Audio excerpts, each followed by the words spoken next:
The bullet shattered the window 3 inches from Maya's head. Glass rained down like deadly confetti as she threw herself over Mrs. Choi's hospital bed, her body already moving before her brain caught up. Just like in the alley. Just like she'd always done, protecting people who couldn't protect themselves. Except this time, as Jin Choi burst through the door with a gun in each hand and murder in his eyes, Maya realized something that made her blood run cold. She wasn't afraid. She was alive. For the first time in 3 years, facing death alongside this dangerous man and his mother, Maya Johnson felt like she had something worth dying for again. She just didn't know she was protecting the family that had destroyed hers.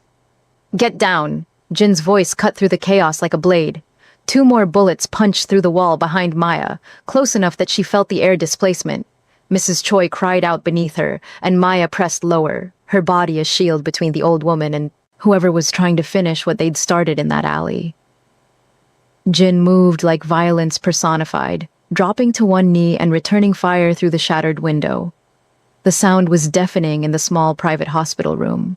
Maya's ears rang, but she kept her eyes on the doorway where 3 of Jin's men poured in, taking defensive positions. "Boss, we need to move her, now." The man was tall, scarred, speaking rapid Korean to Jin while his eyes swept the room for additional threats. "South stairwell's compromised," another guard reported, pressing his earpiece. "They've got shooters on the roof across the street. This was coordinated." Jin's face was a mask of cold fury as he emptied his clip through the window, then smoothly ejected it and slammed in a fresh magazine. "How many?" "At least 6 we've identified, could be more." "The Black Serpent Syndicate," Jin said, and Maya heard something dangerous in his voice. "They're getting bold." He crossed to the bed in 3 strides, and for a moment his eyes met Maya's. Something flickered in that dark gaze. Concern, maybe, or recognition of what she'd just done. Again. "You need to move," he said to her, his voice softer than she'd ever heard it. "Can you run?" "I can do whatever I need to do." Maya's side still ached from the stab wound, but adrenaline was a hell of a drug. "What about Mrs. Choi?" "She comes with us, all of us." Jin turned to his mother, switching to Korean, his tone gentle despite the chaos. Mrs. Choi responded, her voice shaky but determined. Jin nodded, then looked at his largest guard. "Minho, you carry her. Maya, stay between Minho and me. If I tell you to drop, you drop. Understood?" "I'm not helpless." "I know you're not. That's not why I'm telling you this." Jin's eyes held hers. "I'm telling you this because I can't—" He stopped, jaw tightening. "Just stay close." If this opening hooked you, hit that subscribe button because this is just the beginning of Maya's dangerous new world. They moved fast. Minho scooped Mrs. Choi up like she weighed nothing, cradling her against his chest. Maya stayed close, her body still humming with the need to protect, to fight.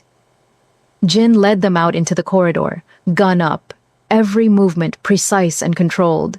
2 more guards flanked them, weapons drawn. The hospital hallway was chaos. Patients and nurses were screaming, scrambling for cover.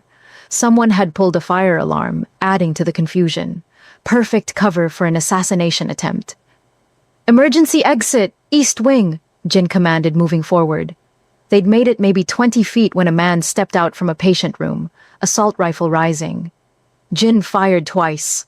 The man went down before he could get a shot off. Maya's heart hammered, but she didn't freeze. Couldn't freeze. Mrs. Choi needed her. "Keep moving!" Jin didn't even look back at the body. Maya realized with a strange clarity that this was his world. Death. Violence. Split-second decisions. That meant living or dying, and he navigated it like most people navigated a grocery store. They hit the stairwell at a run. We have to get out now. Jin went first, checking each landing before waving them forward. 5 floors. 4, 3. Maya's side screamed with each step, but she gritted her teeth and kept pace. Behind them, she could hear more gunfire, shouting. Jin's men were engaging the shooters, buying them time. 2nd floor. Jin held up a hand, and they froze. He listened, head cocked, then slowly opened the door a crack. Whatever he saw made him curse in Korean. They're in the lobby, 4 men, blocking the main exit. He looked at his remaining guards. Jihoon, Sungmin, you're with me. Minho, you get my mother and Maya to the parking garage. Black SUV, Bay 7, keys are in it. If we're not there in 3 minutes, you drive. Boss, Minho started. That's an order. Jin's voice was ice. Then he looked at Maya, and the ice cracked just slightly. Take care of her. Wait, Maya grabbed his arm before he could move. You can't just... There's 4 of them and 3 of you. I've faced worse odds. That's not the point. Maya didn't know why her chest felt tight, why the thought of him walking into danger made her want to grab him and not let go. Let me help, I can fight. Jin's hand came up, almost touched her face, then dropped. I know you can. That's what scares me.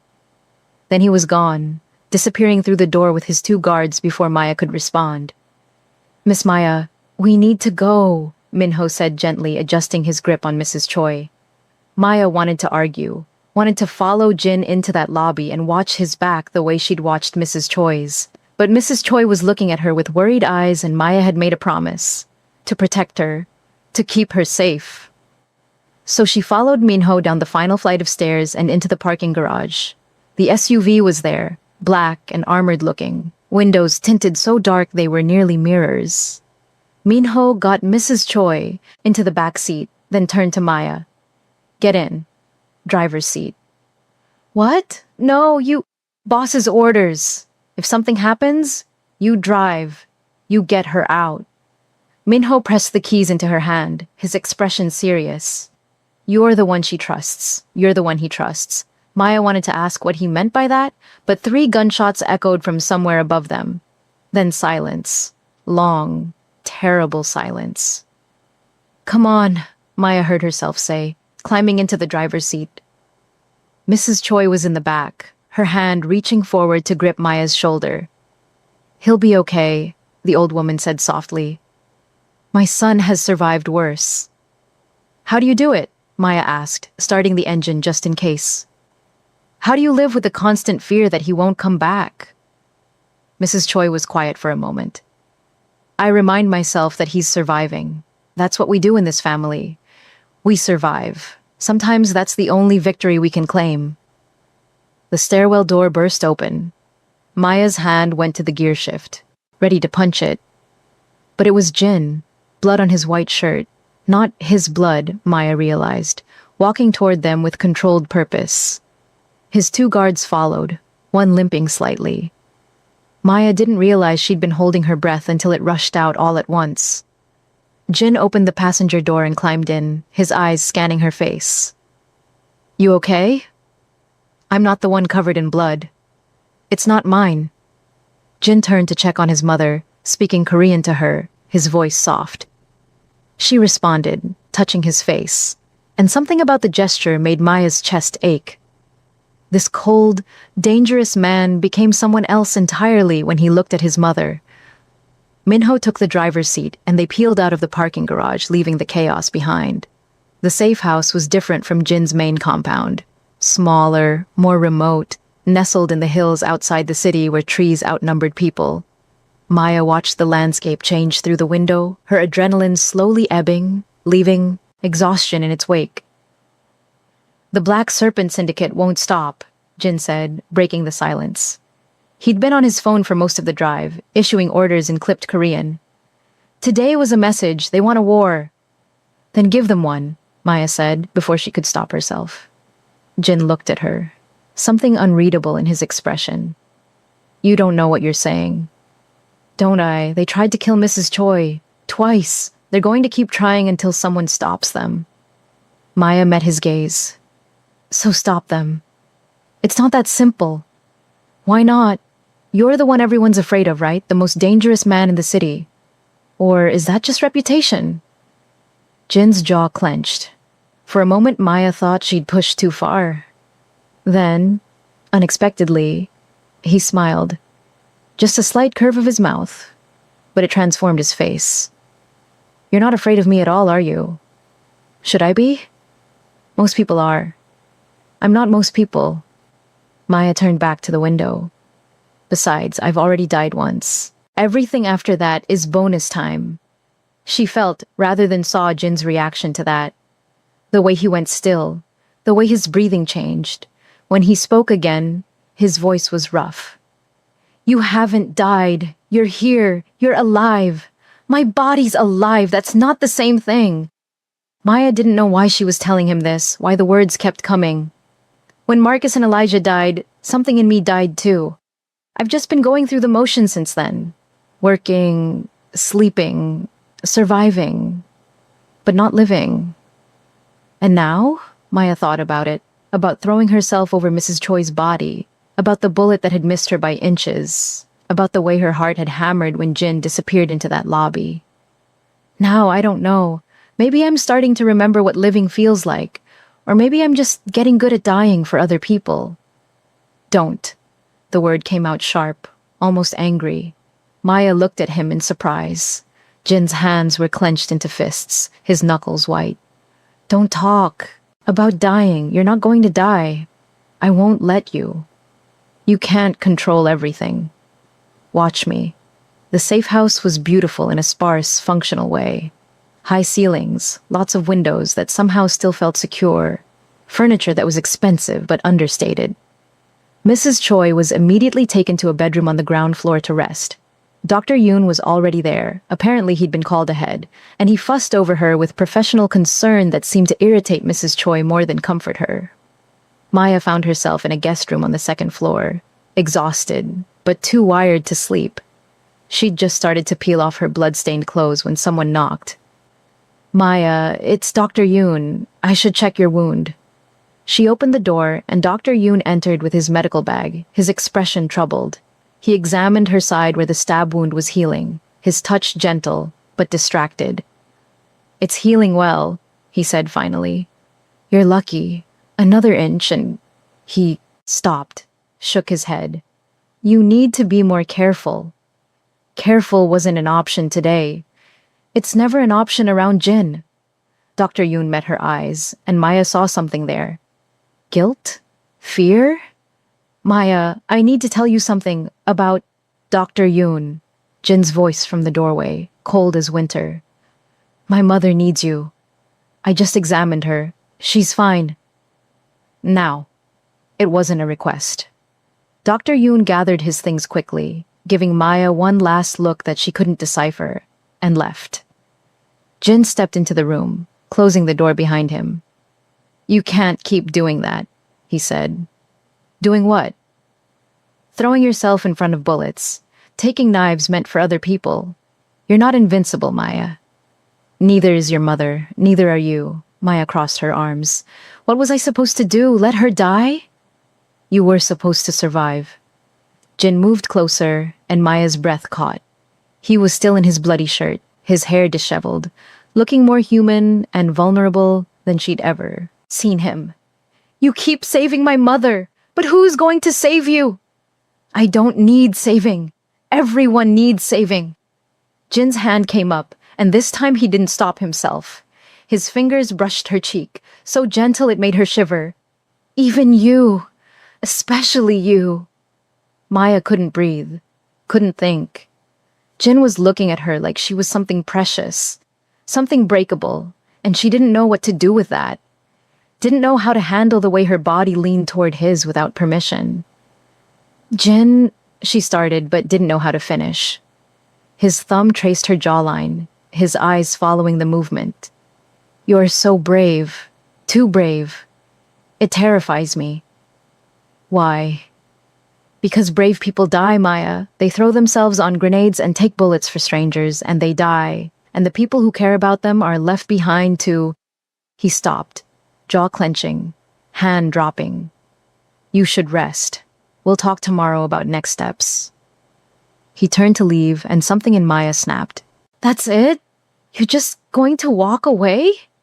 Jin paused, his hand on the doorknob, back still to her. Yes. Why? What are you so afraid of? You. The word was barely a whisper. I'm afraid of you. Then he was gone, leaving Maya standing in the middle of the room, her heart pounding, her skin still tingling where he'd touched her. What the hell was happening to her? Drop a comment below if you're screaming at Jin to tell her the truth. And hit that like button because this tension is about to get so much worse. 3 days passed in strange suspended animation. The safe house became their entire world. Jin's men patrolled the perimeter. Mrs. Choi rested and slowly regained her strength. Dr. Yoon came and went, always looking like he wanted to say something he couldn't quite voice. And Maya found herself caught between two impossible things: the growing warmth of Mrs. Choi's affection and the maddening hot and cold behavior of Jin Choi. He'd find her in the library, sit across from her, ask her about the book she was reading. They'd talk for hours about everything and nothing: her childhood in foster care, his memories of Korea before his father destroyed his innocence.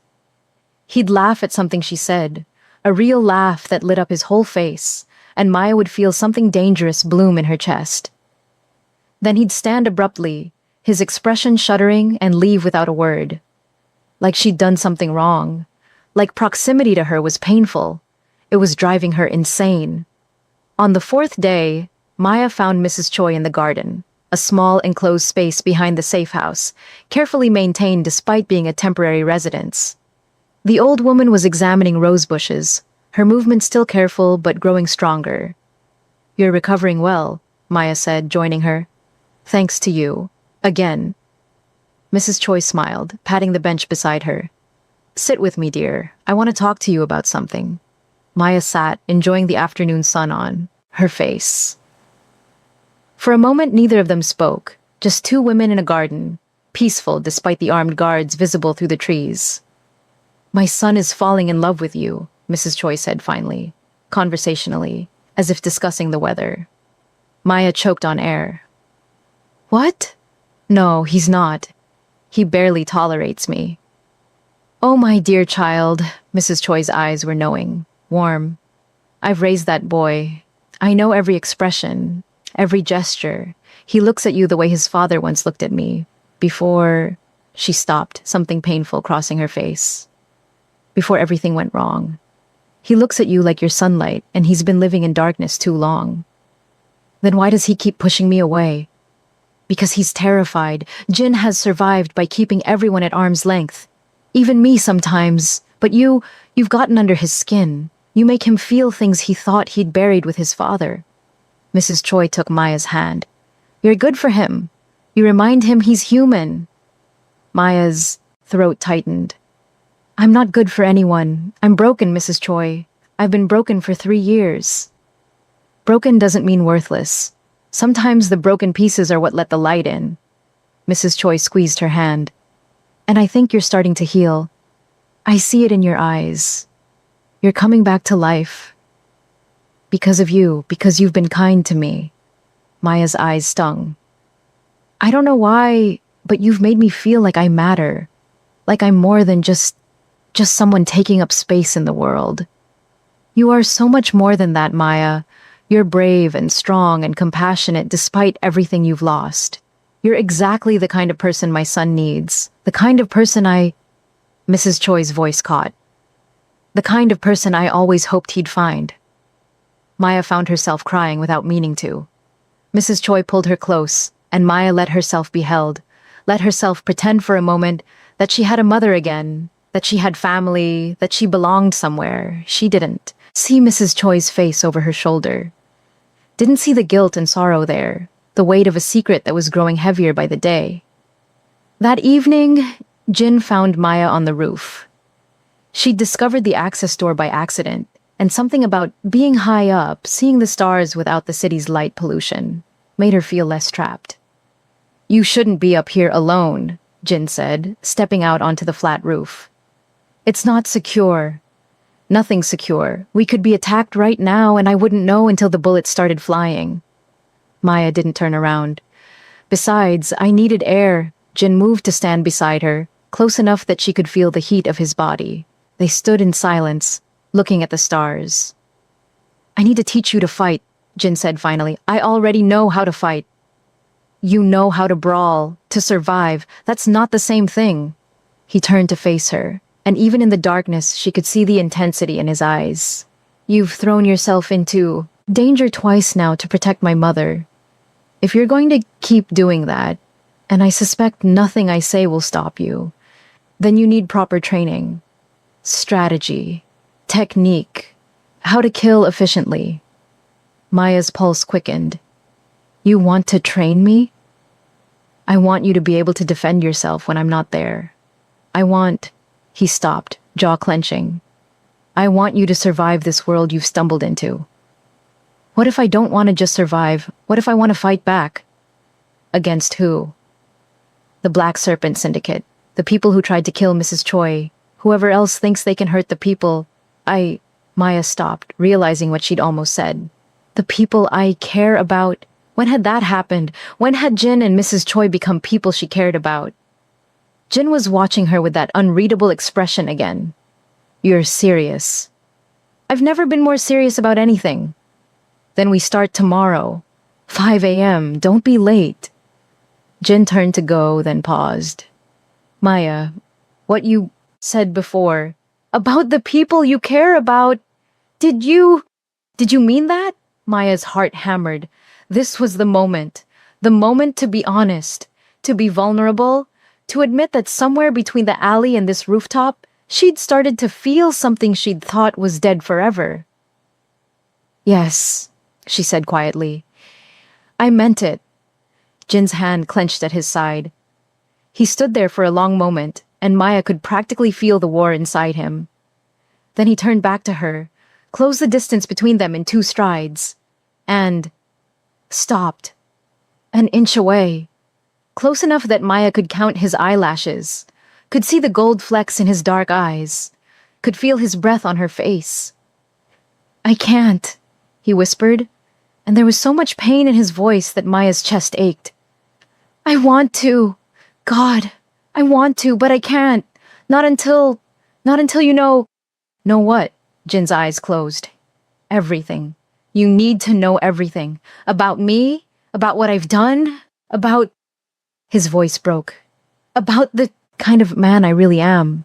I already know what kind of man you are, Maya said. I've seen you with your mother. I've seen you protect your people. I've seen the way you look at me when you think I'm not paying attention. You're not the monster you pretend to be, Jin. Yes, I am. Jin stepped back, and the loss of his nearness felt like a physical wound. You just don't know it yet.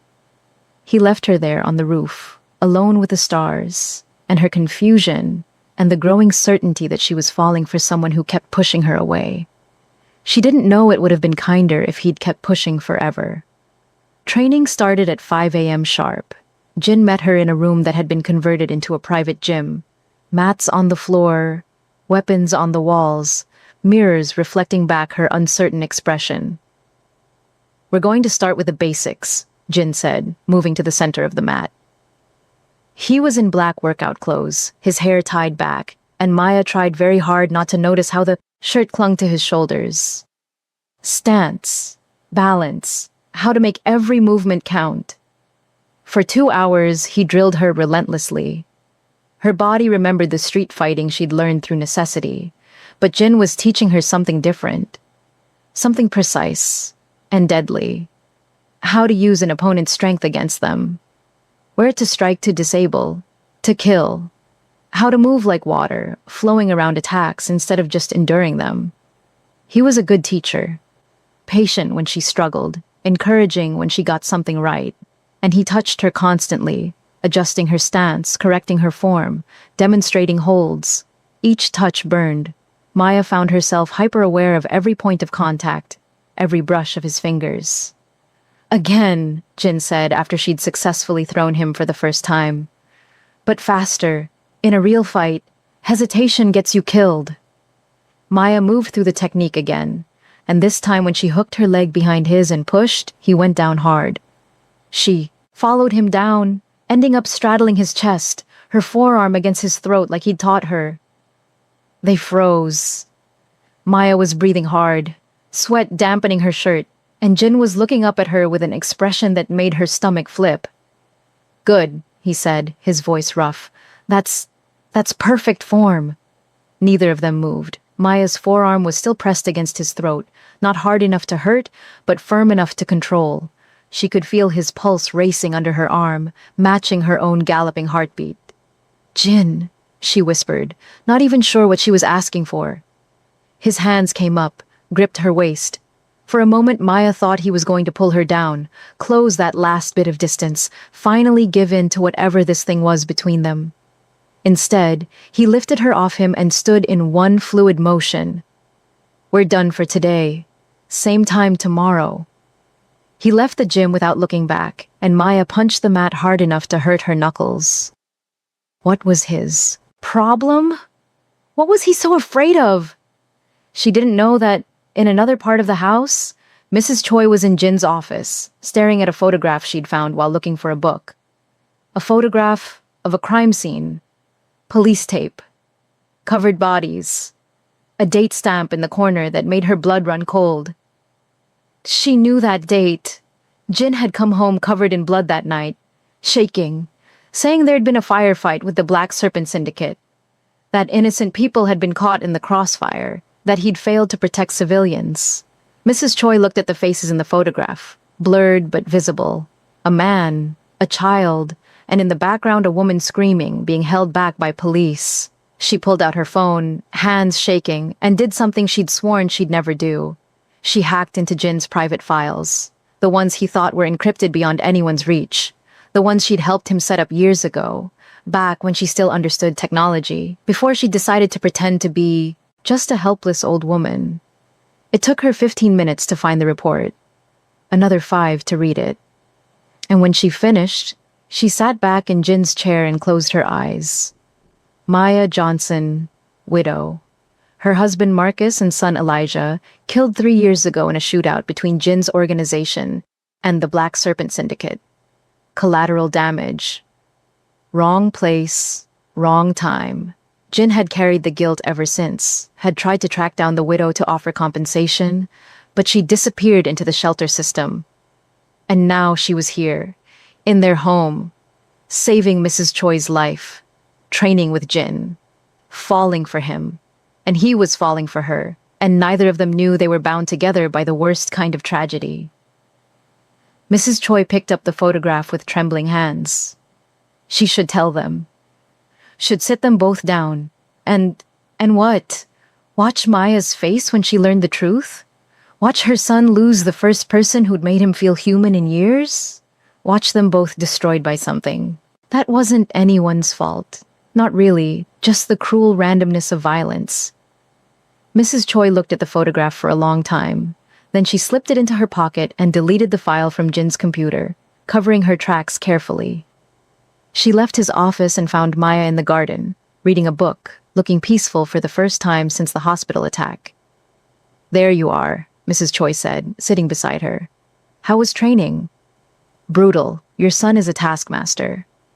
Maya smiled, but something sad flickered in her eyes. "He's also driving me crazy. He has that effect on people." Mrs. Choi took Maya's hand. "Can I tell you something, dear? Something I learned a long time ago?" "Of course. Sometimes the people we love keep secrets, not because they want to hurt us, but because they're trying to protect us.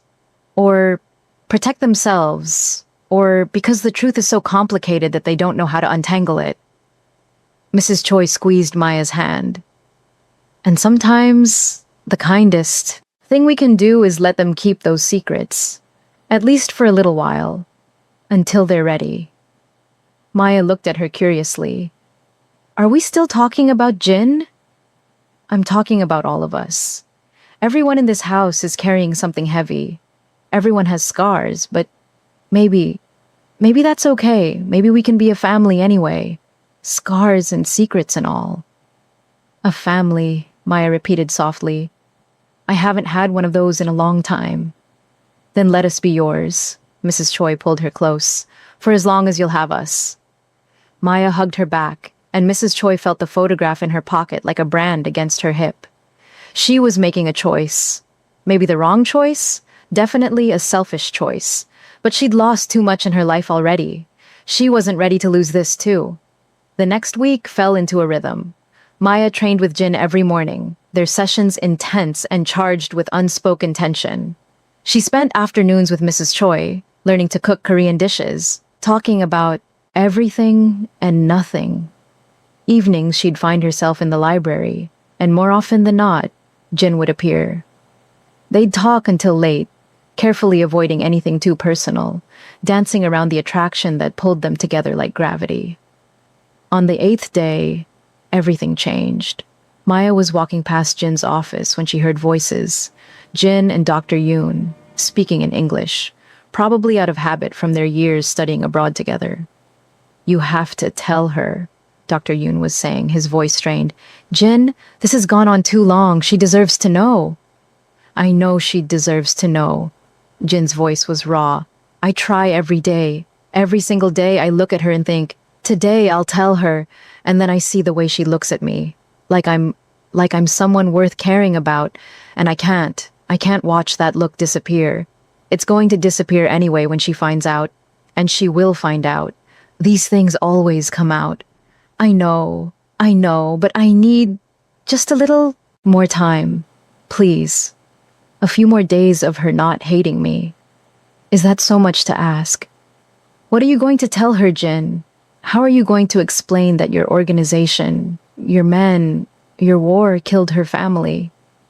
Maya's blood turned to ice. It wasn't my bullet, Jin said, and he sounded broken. It was Black Serpent, but it was my war, my territory, my fight that spilled over into that neighborhood. I might as well have pulled the trigger myself. You've carried this guilt for 3 years, and I'll carry it forever. But if I tell her now, if she learns what I've done, she'll leave. Or worse, she'll stay out of some misguided sense of obligation to my mother, and I'll have to watch her look at me with disgust every day. I don't think I can survive that, Yoon. I don't think...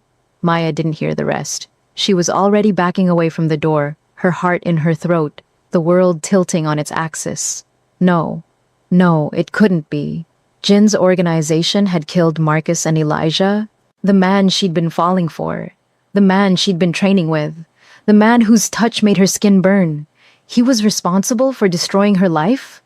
She made it to her room before her legs gave out, sat on the edge of the bed, hands shaking, mind racing. It had to be a mistake.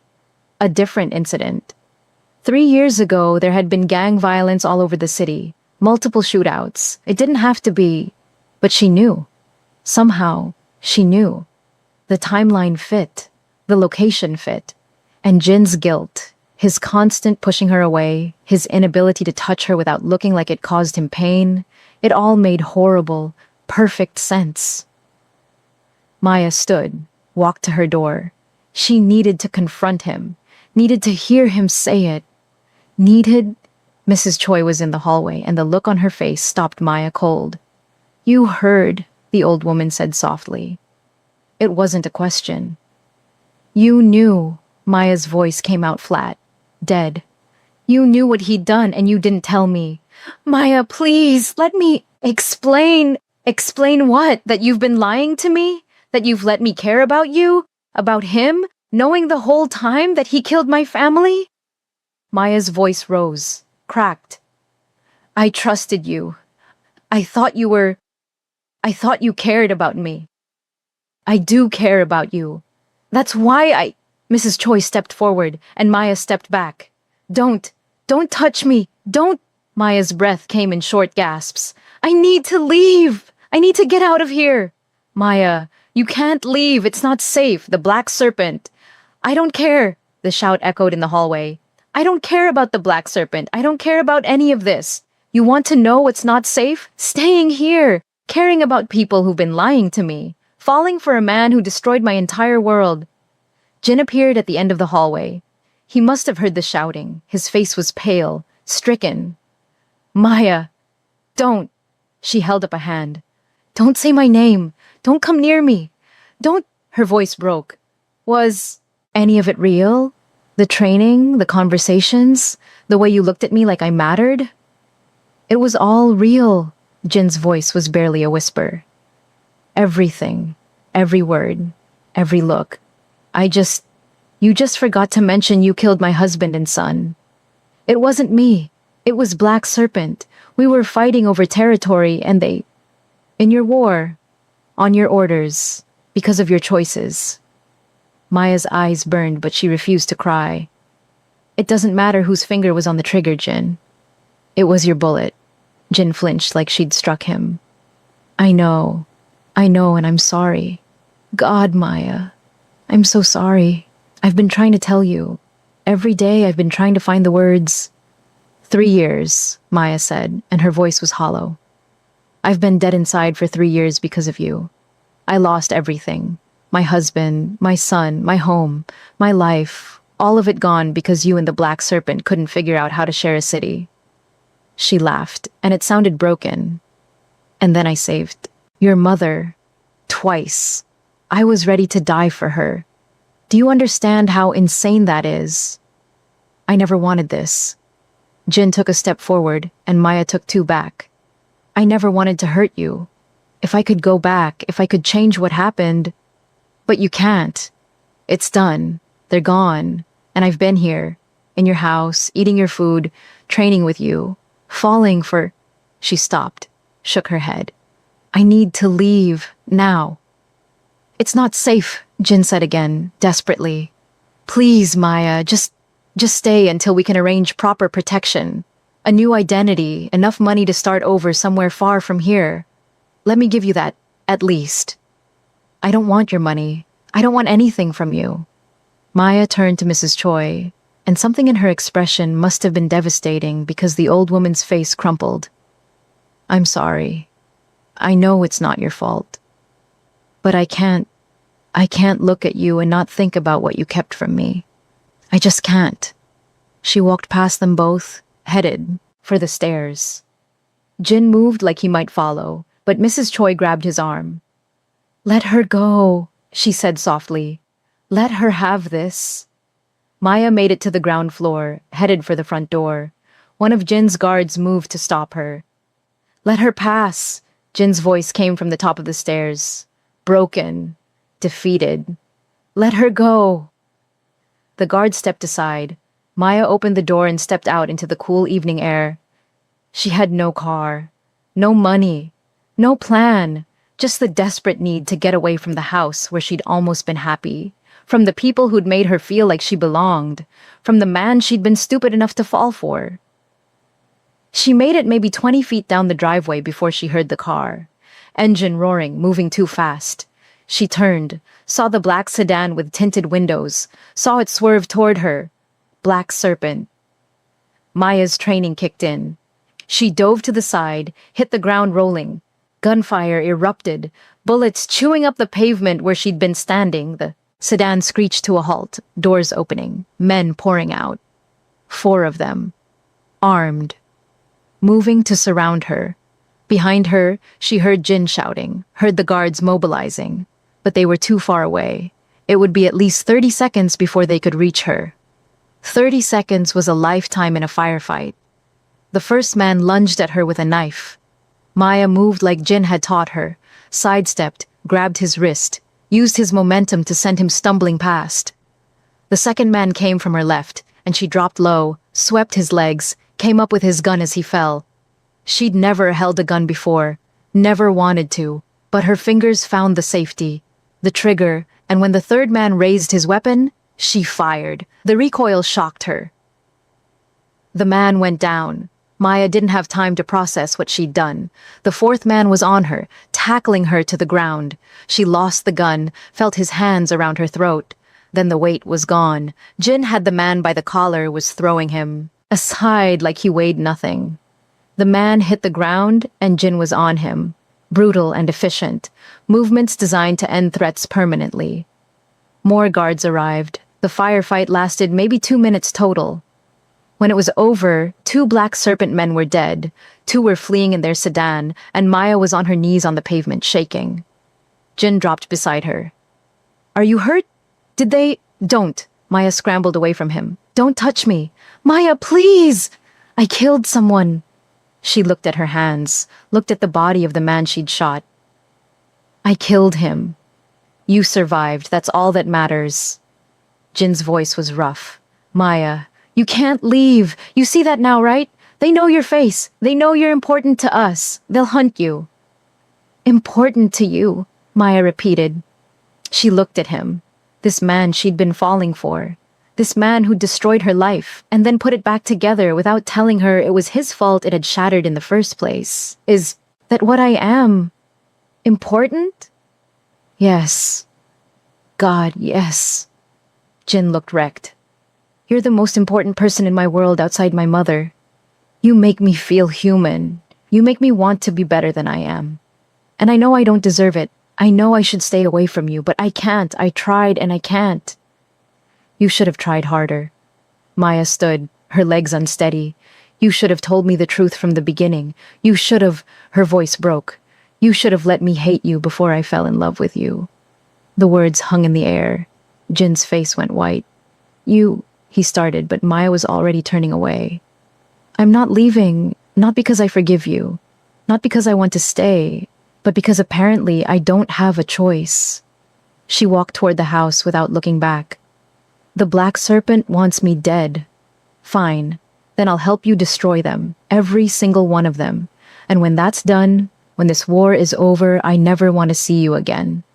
She walked past Mrs. Choi, who was crying silently on the front steps. Walked past Dr. Yoon, who looked like he wanted to say something. Walked past all of Jin's men with their guns and their loyalty and their willingness to kill for their boss. She walked to her room, locked the door, and finally let herself break. She cried for Marcus, who'd been so gentle, so good. For Elijah, who'd never gotten to grow up. For the life she'd had, and the life she'd lost, and the twisted joke fate had played by putting her in the path of the man responsible for taking it all away. And she cried for Jin, for the feeling of his hands on her waist, his breath on her face, the almost kiss on the rooftop, for what they might have been if the truth had been different. If he'd been anyone else. If she'd been anyone else. Outside her door, Jin stood in the hallway. He pressed his palm against the wood, listening to her cry, and felt something inside him that he'd thought was already dead die a little more. Dr. Yoon found him there an hour later, still standing, still listening. You should have told her, Dr. Yoon said quietly. I know. You should have told her before she fell in love with you. I know. Jin's voice was hollow. But I was selfish. I just wanted a little more time. A few more days of her not looking at me like I'm a monster. And now? Now she knows the truth. Now she looks at me exactly the way I deserve to be looked at. Jin's hand fell from the door, and I'd give anything to go back, to tell her the moment she woke up in my house. To be honest, even if it meant she'd hate me from the start. Would you? Dr. Yoon asked. Really? Because I think you'd make the same choice all over again. You'd take those stolen moments, those almost kisses, those mornings training together. You'd take all of it, even knowing it would end like this. Jin was quiet for a long time. Then, softly, you're right. I'm exactly that selfish. And that's why I don't deserve her. Forgiveness. Inside the room, Maya's crying had finally stopped. She lay on the bed, staring at the ceiling, feeling hollowed out and raw. She'd meant what she said. She'd help destroy the Black Serpent Syndicate. She'd end this war, and then she'd leave and never look back. But even as she made that promise to herself, she knew it was a lie. Because she'd seen Jin's face when she'd said she loved him, seen the way it had broken him, and some traitorous part of her heart had sung at putting that look there, at mattering that much to someone, even if that someone had destroyed her entire world. Comment. Part 3 now. If you need to see how this ends, and subscribe because the final confrontation is going to destroy you emotionally, hit that like button if your heart is broken right now, because mine is too.